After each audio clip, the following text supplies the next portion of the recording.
Google's Turboquant paper crashed memory chip stocks by 90 billion, 8 times faster, 6 times less memory, 0 accuracy loss, and all of those numbers are misleading at best, and honestly, probably just straight up wrong. Okay, so what Turboquant does is compress the KV cache. That's the memory your model uses to remember previous tokens during inference.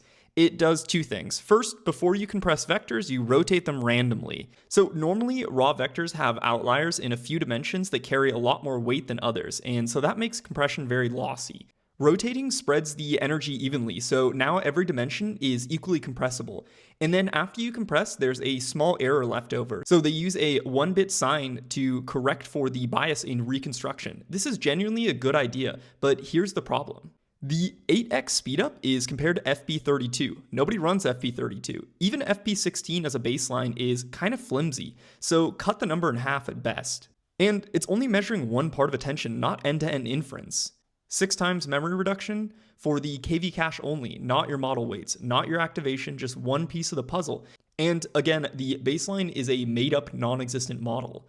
0 accuracy loss on benchmarks that barely stress the quantized cache. The harder tasks quietly lose accuracy. And like I said before, every major lab is almost certainly already running 4-bit or 6-bit KV cache compression. So the actual comparison isn't Turboquant versus full precision, it's Turboquant versus 3 or 4-bit quantization that everyone's already doing. So in reality, this is just quality improvements more than anything else. But actually, the drama gets better since they didn't even invent these techniques, and their core technique, the rotation step, was already published in another paper a year earlier. The Turboquant authors literally emailed him for help reproducing his code and then downplayed the connection in their paper and ran unfair benchmark comparisons against his work. So honestly, the takeaway is this is a real improvement to KV cache compression stability at low bit widths, but it's not the breakthrough everyone is saying it is. It's two existing ideas combined with a really good Google marketing team. So yeah, what do you think? And like and follow for more.